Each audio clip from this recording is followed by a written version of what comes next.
Ma'am मेरा आप दोनों से ही है मेरा क्वेश्चन कि रियल फ्रेंडशिप का एसेंस आज खोते जा रहा है। हम सैटरडे संडे को पार्टी तो कर रहे हैं फ्रेंड्स के साथ, लेकिन जब रियल फ्रेंडशिप का टेस्ट होता है तो most of the friends fail हो जाते हैं और हम भी फेल हो जाते हैं उसमें अपने दोस्तों। हम ये तो भूल जाते हैं कि वो हमारे दोस्त नहीं है अच्छे, तो हम भी तो नहीं हैं। तो ये चीज़ हम रियल फ्रेंडशिप को आज कैसे वापस उसके एसेंस को रीजनरेट करें और खुद भी दूसरों के अच्छे दोस्त बने। दोस्ती बहुत बहुत ज़रूरी होती है और इस पे भी मेरा एक छोटा सा वीडियो है कि आप फ्रेंड्स को आइडेंटिफाई कैसे करें या वही जो क्वालिटीज़ है वो खुद में भी कैसे लाएं। तो सबसे पहली क्वालिटी यही है कि हम जो सिर्फ सैटरडे संडे जिन दोस्तों से पार्टी करने के लिए मिल रहे हैं वो आपके दोस्त नहीं होते हैं। ये बड़ी अच्छी बात कही आप। वो आप बस एंटरटेनमेंट के लिए, आपको मस्ती करना है, मज़ा करना है तो आप मिल रहे हो, लेकिन एक्चुअल जो आपके दोस्त होते हैं ना वो आपको भी सिखाते हैं, आप उनको भी सिखाते हैं, वो आपके साथ ग्रो करते हैं। और जैसा आपने कहा एसेंस, जैसे मैं मेरे पेरेंट्स के जो दोस्त हैं सालों से इक्के दुक्के हैं लेकिन अभी तक हैं, और अभी भी हम कई बार ऐसा लगता है कि आप ऐसे कैसे बात कर रहे हो उनसे, तो वो कहते हैं हमारे दोस्तों को अपने दोस्तों जैसा मत समझना कि हम एक दो बोल देंगे या एक दो चीज़ें हो जाएंगी और हमारी दोस्ती टूट जाएगी। हमारी दोस्ती इस चीज़ पर नहीं बनी है। वो अगर महीनों भी एक दूसरे से नहीं मिल रहे हैं या एक साल तक भी उन्होंने बात नहीं की है, वो एक साल बाद भी फ़ोन करते तो वो वैसे ही होते जैसे वो एक साल पहले थे, जहाँ उनकी बात छूटी थी बिल्कुल वैसे। दूसरा, आजकल जो एक ट्रेंड बन चुका है कि फ्रेंड्स सपोर्टिव होने चाहिए, तो सपोर्टिव का मतलब ये नहीं कि तुम गलत भी करो, तो जो कर्ण और दुर्योधन की दोस्ती थी कि नहीं भाई पाप भी कर, मार, गलत कर, मैं तो साथ खड़ा हूँ, ये दोस्त नहीं होते। ये बहुत बड़ा पॉइंट बोला है इन्होंने, अभी इसके बारे में मैं बात करूँगा। और तीसरा जो मैं सबसे अच्छा कहती हूँ कि आपकी और उनकी मेंटालिटी मैच होनी चाहिए। आपको ये समझना है कि अगर मेंटालिटी एक नहीं होगी तो भले ही आप अपने पेरेंट्स को कितना ही कह ले कि हम कुछ नहीं करेंगे, अरे हम तो सिर्फ घूम रहे हैं, अरे हम वैसा कुछ नहीं करेंगे, करोगे एक ना एक दिन ज़रूर करोगे, क्योंकि ये ह्यूमन नेचर है। आप जिसके साथ ज़्यादा समय बिताते हो धीरे धीरे उसकी क्वालिटीज़ कुछ आपके अंदर आती है।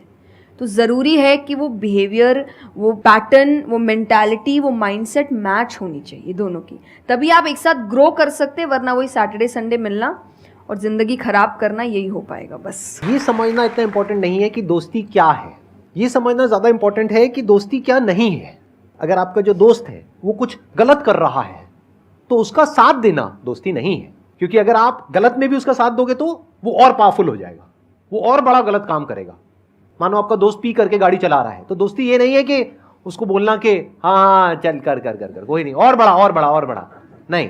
उस वक्त क्या बोलना, गाड़ी रोक, मैं उतर रहा हूं। अब उसके बाद आपका क्या होगा वो बाद में देखेंगे, वो डिपेंड करता है कि आपको कहां उतारा उसने।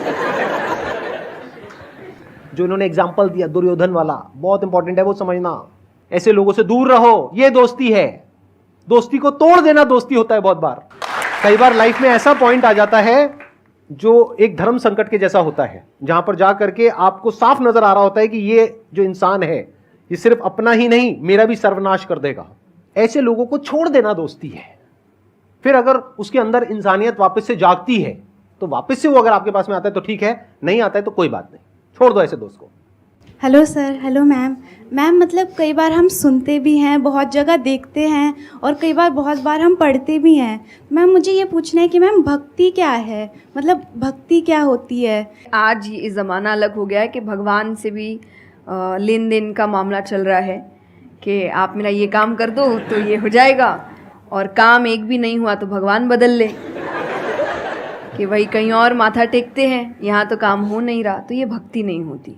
तो एक तो जो परसेप्शन भक्ति का बन गया है कि भजन कीर्तन पूजा पाठ कर लिया और भक्ति हो गई। भक्ति का असल मीनिंग है सरेंडर, समर्पण। और समर्पण व्यक्ति कब करता है, जब पहला चीज़ विश्वास होता है कि वो जो भी करता है वो सही करता है।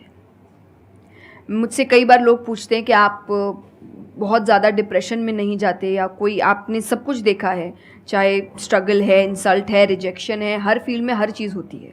अगर आप आगे बढ़ रहे हैं, कोई पोजीशन पे जाने की कोशिश करें तो आपको इनका सामना करना पड़ेगा, ये ज़िंदगी के साथ आता है तो आपको सामना। लेकिन मुझे कभी दिक्कत नहीं दी ये चीज़ें, क्यों?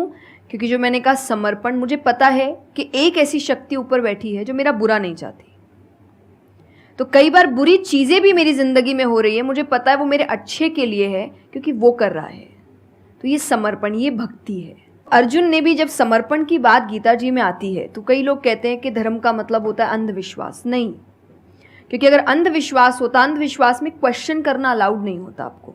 गीता अगर सिर्फ भगवान की बात होती तो 2 पन्ने में खत्म हो गई होती। ये दोनों के बीच की बात है, जिसमें अर्जुन ये जानते हुए कि सामने कौन खड़ा है, क्वेश्चन करने की तो कोई सवाल ही नहीं था वहां पर कि भगवान लड़ने बोल रहा है, क्या क्वेश्चन करना, पर उसने कंटिन्यूअसली क्वेश्चंस किए हैं। पर उसका भी नाम आया था समर्पण, कि वो समर्पित होकर क्वेश्चन कर रहा था कि ये जो खड़ा है ये मेरे हर सवाल का जवाब जानता